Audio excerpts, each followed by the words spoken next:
जब भी कोई देश न्यूक्लियर टेस्ट करता है तब वो टेस्ट दुनिया से किसी भी हालत में नहीं छिपता और दुनिया भर में उस न्यूक्लियर टेस्ट के बारे में पता चल ही जाता है। लेकिन हर बार ऐसा हो ये जरूरी नहीं, क्योंकि एक बार एक देश द्वारा चोरी छिपे न्यूक्लियर टेस्ट कर लिया गया था, जो कि वेला इंसिडेंट के नाम से फेमस है। और आज भी ये कोई नहीं जानता कि ये टेस्ट किस देश के द्वारा किया गया था। 22 सितंबर 1979 की सुबह अचानक से साउथ इंडियन ओशन के पानी के अंदर कुछ अजीब घटना होती है, जो कि जानकारों को हैरत में डाल देती है और कोई भी नहीं समझ पाता कि समुद्र के अंदर आखिर हुआ क्या है। इस बारे में अमेरिका भी कुछ नहीं समझ पाता। पर जब वेला होटल 6911 नाम की सैटेलाइट उस अजीब घटना वाली जगह से गुजरती है तब वो डिटेक्ट करती है कि नीचे डबल फ्लैश वाली तेज लाइट जल रही है, जो कि साफ तौर पर एक न्यूक्लियर एक्सप्लोजन की तरह इशारा कर रही थी। क्योंकि जब भी कोई न्यूक्लियर टेस्ट किया जाता है तब उस टेस्ट के बाद न्यूक्लियर एक्सप्लोजन वाली जगह से बहुत देर तक इंटेंस लाइट बाहर आती है, जो धीरे धीरे कम हो जाती है।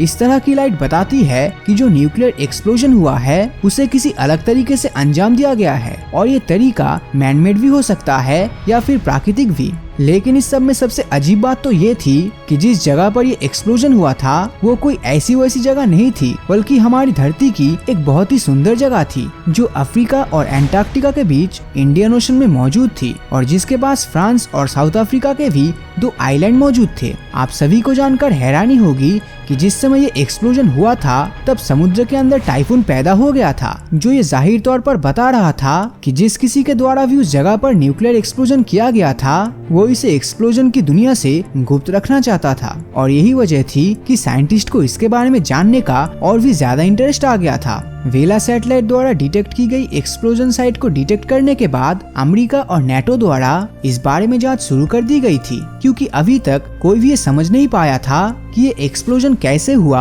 और किसके द्वारा किया गया। इसी वजह से यूएस एयरफोर्स द्वारा कई हफ्तों तक एक्सप्लोजन वाली जगह के ऊपर लगातार फाइटर जेट्स उड़ाए गए थे, क्योंकि वो हवा से न्यूक्लियर एक्सप्लोजन के सैंपल्स को कलेक्ट करना चाहते थे। ये सब हो जाने के बाद यूएन सिक्योरिटी काउंसिल द्वारा इस विस्फोट को पहले एक न्यूक्लियर टेस्ट ही माना गया, और उसके द्वारा इस टेस्ट की जांच के लिए एक कमेटी बनाई गई, जिसका काम ये पता लगाना था कि यह न्यूक्लियर एक्सप्लोजन कैसे हुआ और इसे किसके द्वारा अंजाम दिया गया। इस कमेटी की रेस्पॉन्सिबिलिटी कार्टर एडमिनिस्ट्रेशन को सौंपी गई, जो कि बहुत दिनों तक इस जगह का अध्ययन करता रहा, पर उसके हाथ ऐसा कुछ भी नहीं लगा जो ये साबित कर सके कि ये एक न्यूक्लियर एक्सप्लोजन था। और शायद वही वजह थी जिसके चलते अमेरिका और यूएन दोनों ही इस मसले पर शांत हो गए और उन्होंने इसे एक प्राकृतिक घटना ही करार दिया, क्योंकि उस समय यूएस एयरफोर्स द्वारा भी एटमॉस्फेयर में कोई चेंजेस नहीं देखे गए थे, जो कि हर एक न्यूक्लियर एक्सप्लोजन के बाद देखा जाता है। शायद ही आप सभी को पता हो कि वेला एक ऐसी सैटेलाइट है जो कि दुनिया भर में हुए न्यूक्लियर टेस्ट के बारे में पता लगाती है, और उसके पास हर एक न्यूक्लियर एक्सप्लोजन का डेटा रेशियो मौजूद था। लेकिन जब उसके द्वारा साउथ इंडियन सी के ऊपर चक्कर लगाकर डेटा इकट्ठा किया गया तब वो भी पूरी तरह से फेल हो गया, क्योंकि उसका डेटा पुराने न्यूक्लियर एक्सप्लोजन के डेटा से मैच ही नहीं कर रहा था। इस डेटा और कार्टर एडमिनिस्ट्रेशन की नाकामी के बाद सभी के द्वारा इस बात को स्वीकार कर लिया गया कि ये एक तरह की प्राकृतिक घटना की वजह से ही हुई थी। हालांकि जब अमेरिका प्रशासन इसके बारे में पता लगाने में नाकामयाब हो गए तब ऑस्ट्रेलिया के लॉस एलमोस ऑब्जर्वेटरी द्वारा ये बताया गया कि अमेरिका की वेला सैटेलाइट के सेंसर्स खराब हो गए हैं, और वही वजह है कि वो न्यूक्लियर एक्सप्लोजन को डिटेक्ट नहीं कर पा रहे हैं। खैर, दुनिया भर के अलग अलग साइंटिस्ट की बात करें तो उनमें से बहुत से साइंटिस्ट का ऐसा मानना था कि कार्टर एडमिनिस्ट्रेशन की प्राकृतिक घटना वाली बात पूरी तरह से गलत है, जिसे किसी पॉलिटिकल प्रेशर की वजह से बोला गया है। आज भी दुनिया भर के बहुत से जानकारों का ऐसा मानना है कि अमेरिका को इस न्यूक्लियर टेस्ट के बारे में अच्छे से पता है, जो कि या तो इजराइल द्वारा किया गया है या फिर साउथ अफ्रीका द्वारा।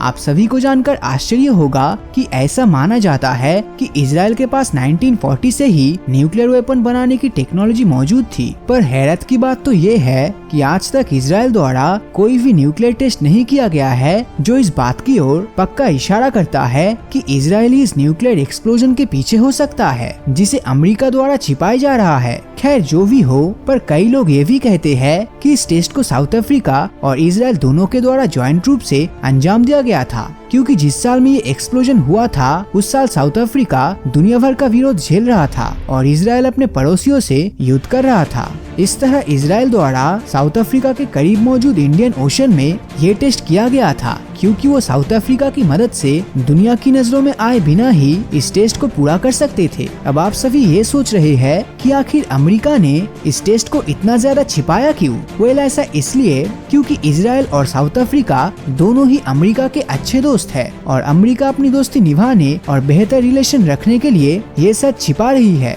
एक तरफ जहां इजराइल कभी भी ये स्वीकार नहीं करता कि उसके पास ही न्यूक्लियर वेपन्स है, तो वही दूसरी तरफ साउथ अफ्रीका ये बता चुका था कि उसके पास कोई न्यूक्लियर वेपन्स है ही नहीं और जो 8 न्यूक्लियर वेपन्स पहले से उसके पास मौजूद थे वो उन वेपन्स को भी नष्ट कर चुका था। पर आज भी कोई नहीं जानता कि सच क्या है और यही वजह है कि इस इंसिडेंट को मौजूदा समय में भी एक रहस्य ही माना जाता है। खैर, इस बात को नकारा नहीं जा सकता कि दुनिया को इस न्यूक्लियर एक्सप्लोजन के बारे में कभी पता नहीं चलेगा, क्योंकि हो सकता है आने वाले समय में हम इसके बारे में कुछ पता लगा ले और हमें ये भी पता चल जाए कि इसे किस देश ने अंजाम दिया था। तो आपको क्या लगता है, इस घटना के पीछे कौन सा देश जिम्मेदार है? अपनी राय नीचे कमेंट करके जरूर बताएं। और अगर ये वीडियो आपको अच्छा लगा हो तो इस वीडियो को लाइक और अपने दोस्तों के साथ शेयर करना मत भूलना। और अगर अभी तक आपने हमारे चैनल को सब्सक्राइब नहीं किया है तो सब्सक्राइब करके नोटिफिकेशन बेल को ऑन कर दीजिए, क्योंकि मैं ऐसी वीडियोस हर हफ्ते लाता रहता हूँ। तो मिलता हूँ आपसे अगले वीडियो में